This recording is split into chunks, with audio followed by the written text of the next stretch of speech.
Hi everyone, my name is Jen and welcome to the Book Refuge.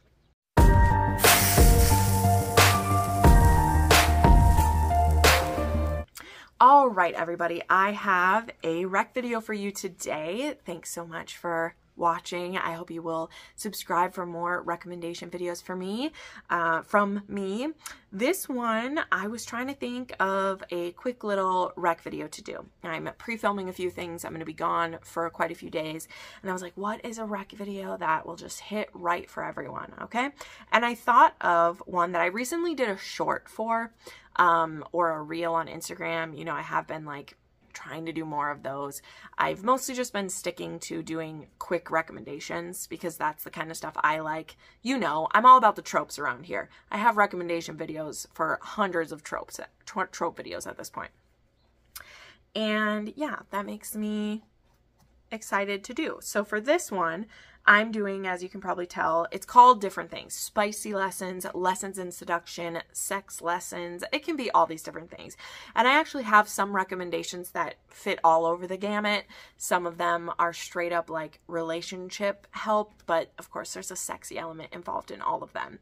So we're just going to go on through these and, you know, I'll tell you what type of situation it is. If any of these books I mention, you think they'll tickle your fancy, I have a link to my Amazon affiliate links down below. If you want to whether purchase it or put it on a wish list for yourself, you can go ahead and do that down below. So without further ado, let's get into the spicy lessons is what we're calling this. So we will start with probably one of the best known and one of my favorites. Okay, I won't lie, it's one of my favorites, and that is The Deal by Elle Kennedy. These books that they've just been redone by Bloom, they have actually been re-edited and remastered a little bit. There was some, and I know we sometimes, those of us, roll our eyes a bit who have read like historicals who this has happened to, and when they revamp it, they sometimes have really changed things. Now, I will tell you from me, as having just reread this recently, I think that the revamping they did was good. There was a few situations and comments and things that, I mean, these were written, I believe it was over 10 or at least 10 years ago. Yeah, it was written almost 10 years ago. Sometimes, you know, authors didn't use the right terms for things and stuff. So anyway, I just want to put that out there. And reason being, when I read this for the first time, I'll be honest, I didn't notice some of those things, right? You just start reading it, and sometimes when there's off comments or rude things, like either you yourself aren't affected by them, so you don't notice them, or you do and you're just like, okay, what are you doing, right? But one of my friends pointed out that this used to, there was some offensive things in here that had bothered them, and they had actually like DNF'd the book or rated it low. And I was like, I don't know what's changed because I don't remember everything, but maybe give it another try. And because you did notice those things, maybe you'll notice it. So anyway, just wanted to throw that out there in case anyone did notice those same things. Give it another try. See if they've been changed. My friend Madison works with Bloom, and she's one of the people who kind of like helps with those things. And I really trust her to make good updates to that. But anyway, sorry, I was just giving it a spiel because I love this series so much, and that type of change I think is a good thing to do. And this one, of course, is Hannah Wells, who is a musician and also someone who was raped in high school at a party. She was drugged at a party and was assaulted, and they weren't able to get the guy who did it. And so that is some baggage she's carried. And that baggage has transferred itself into her not even trying for a relationship, and also her not being able to find pleasure in sex with a partner because she's like too nervous to let go with someone. And then we have Garrett Graham, who is wanting to be a professional hockey player, and his GPA is suffering, and he sees that the class that he's struggling most in, Hannah is acing it, and so he is asking her for help, and she's like, dude, I don't got time. I know you think you're a hotshot, but like I have my stuff too. She's trying to, you know, ace her like senior showcase for like, she doesn't have time. And Garrett is very determined. And when she ends up going to a party with her friend, he can tell that she's into a football player who's there. And he's like, I will help you get him if you will help me study. And she's like, how are you going to help me? And he's like, let me prove it to you. So first off, he tells everyone that they're like dating because this makes her known as being like dateable. And then, yeah, so they're like fake dating kind of, but then also they become friends, which that is what I really loved about this. So that's like phase one, is they're like fake dating and he's like making her seem more approachable and everything. And then she feels safe enough to be vulnerable about what some of her hangups are and what's happening. And she actually asks Garrett to help her get comfortable with like kissing and with sex again. And Garrett is like, all right, Wellesley, let me help you out. And so they do some sexy lessons together. So very much love that one. Okay. I enjoy it so much. I highly recommend. All right, then we have Sinner by Sierra Simone. This one is more of a like, I want to try all of the things. So we have Sean Bell, who's one of the Bell brothers, and we have Zenny. And Zenny is planning to become a nun. And before she becomes a nun, she is kind of encouraged to try some of the more sinful things before completely devoting herself to God. I don't know if that's something if nuns are actually told to do. I don't know, but Sierra Simone, she goes there for us. And so who does she turn to? But she turns to Sean, who I believe is a brother's friend or a family friend. I can't quite remember. But, oh yes, his best friend's little sister. And she asks him, because she thinks he's one of the sinningest men, the best sinners that I know. He'll be able to give me what I want and he won't fall in love with me. Well, famous last words. So they begin some fun sexual experimentation, but there's going to be an end date because she is going to be taking her vows at a certain point. But of course, things never work out quite the way that we expect them to. But I really love this couple.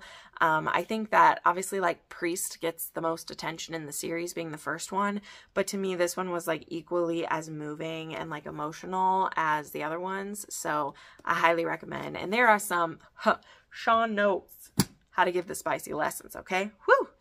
Whew.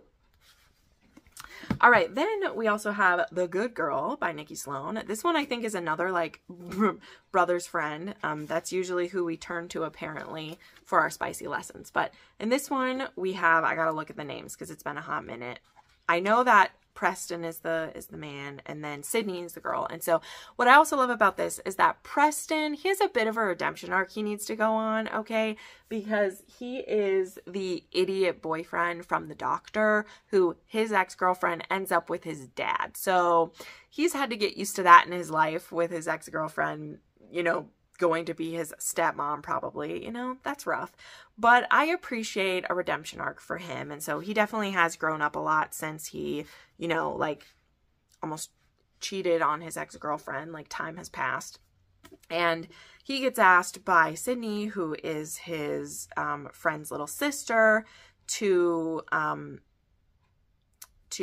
take her virginity and show her all the experiences that she's been missing out on. And he is like, girl, I don't think this is a good idea, but also you're hot. And if, you know, if I'm only helping you out, it'll be a great thing. But, you know, so it has the forbidden aspects of it. And Nikki Sloan writes some great spicy scenes. So there's some good buildup in this one. And I love the Nashville neighborhood, okay? It is a kinky place to be, for sure.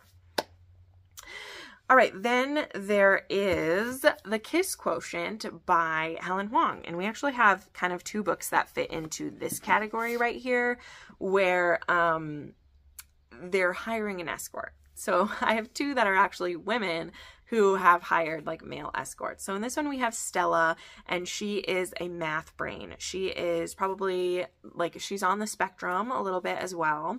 And so she's 30 years old and she has Asperger's. And she really wants to see what all the fuss is about. So she ends up hiring, I don't even remember his name off the top of my head here. What's his name that she hires? Dang it. Michael? It's Michael. I think it's Michael. She hires Michael to help her with this. And at first he's a little bit like hesitant to do that, but he also finds her very fascinating and not like anyone else that he knows. And well, I guess that's not true. He does have, is it his cousin who's from one of the other ones? And there's just something about her that he really wants to help out. So they kind of begin this adventure together. And so they start checking off her boxes of all the things that she wants to do.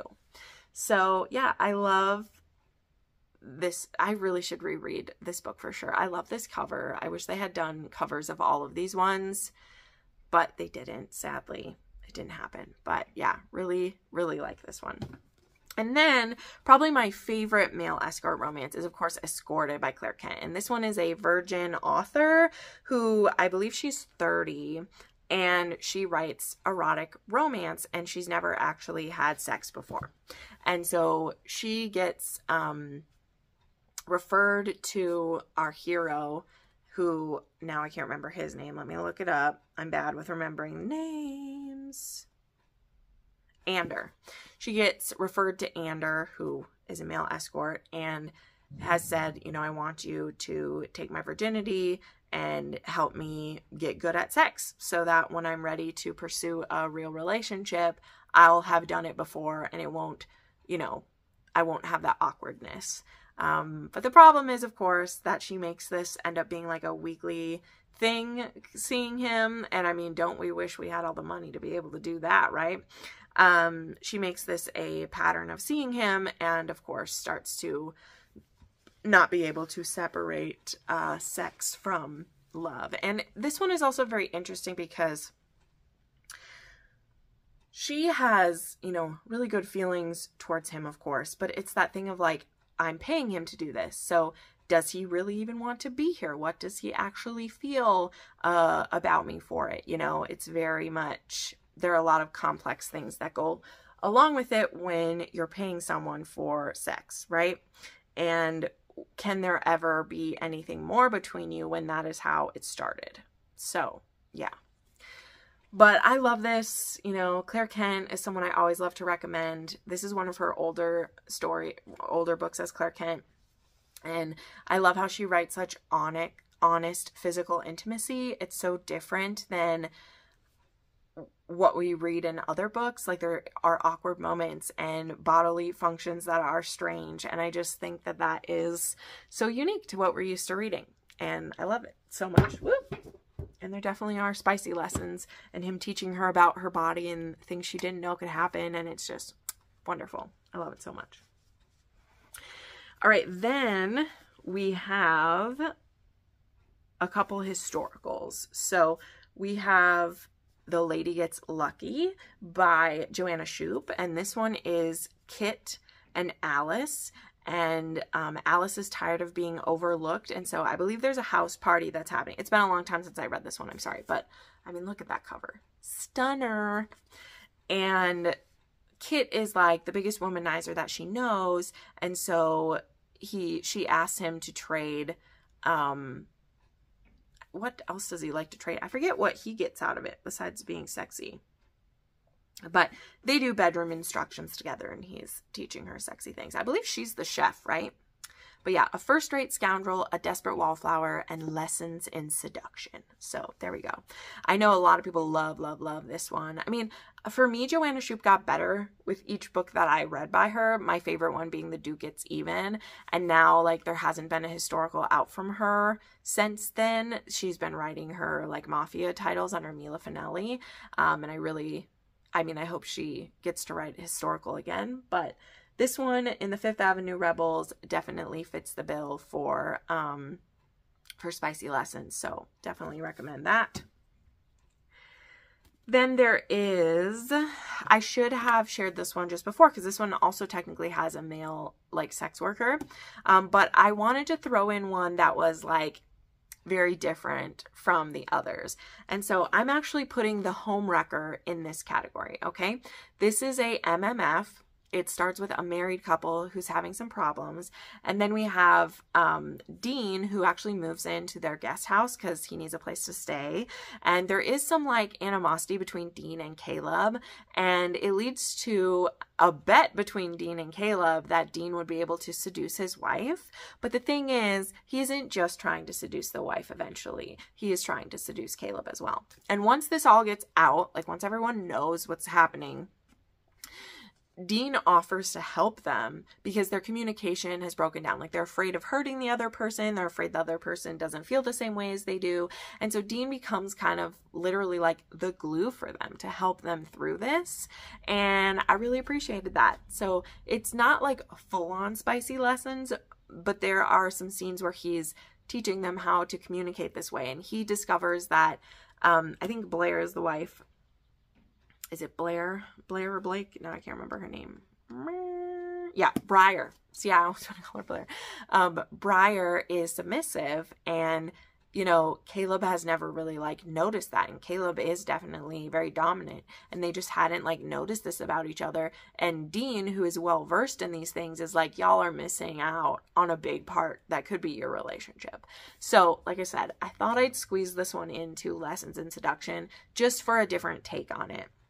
This is book 2 in the Good Brothers series, but it's definitely up to you if you want to skip to this one. I think you could, but you should maybe start with the anti-hero if you want to read in order.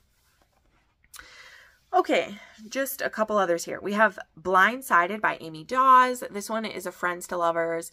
She's a virgin, asks him to give her lessons. This also, I think, has like rugby in it. I think this is he Scottish?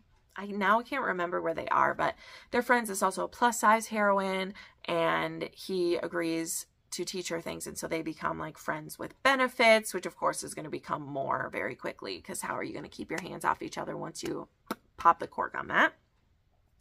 We have another historical. We have One Good Earl Deserves a Lover by Sarah MacLean. This one is always recommended when we talk about Lessons in Seduction, but we have our heroine who also, I believe, has a bit of neurodivergence, and she wants to learn spicy things. And so she asks our Earl, who is seen as a bit of a scoundrel and a ne'er-do-well, and she is very attracted to him and makes him this proposition of like, teach me spicy things, right? There is another Blindside. This is funny. There is Blindside by Candy Steiner, another sports romance. This one is football, I think. And I read this one for my Patreon a few months back. And this one is a fake dating that leads into spicy lessons for them. Like, he needs a fake date to like get back at his ex, I think. And she is like, okay, I want spicy lessons, like in exchange type of thing. And that's what ends up happening. And then they become really good friends too. So it's also some friends with benefits in there. And then the last one I want to recommend, which is certainly not least, is The Only One by Daisy Jane. This is book 3 in the Wrench King series. This actually has like a submissive hero. It has a virgin hero and a virgin heroine, but she's read a lot of spicy books, and she agrees to trade lessons in helping our hero become more confident by becoming more sexually aware of himself and learning what he likes so that he can be confident with the ladies. That's what makes it sexy. And she's actually trying to become a mechanic at, she's learning more about that. So he's teaching her and helping her with her lessons for that. And then she's giving him spicy lessons. This being Daisy Jane, we have lots of kinks included. We have some very good spicy things involved in this one for sure, including chastity cages, pegging, butt plugs, impact, and not too much impact, but restraints. And it's a good time for everybody. Daisy Jane, she brings the fun for sure. So there you go. Those are my Lessons in Seduction / spicy lessons / sex lessons, all of those wrapped together in a bow. Let me know some of your favorites in this. Again, make sure you subscribe to the channel. Check out my playlist of all my recommendations. Find links to these books down below, and we'll see you in the next video.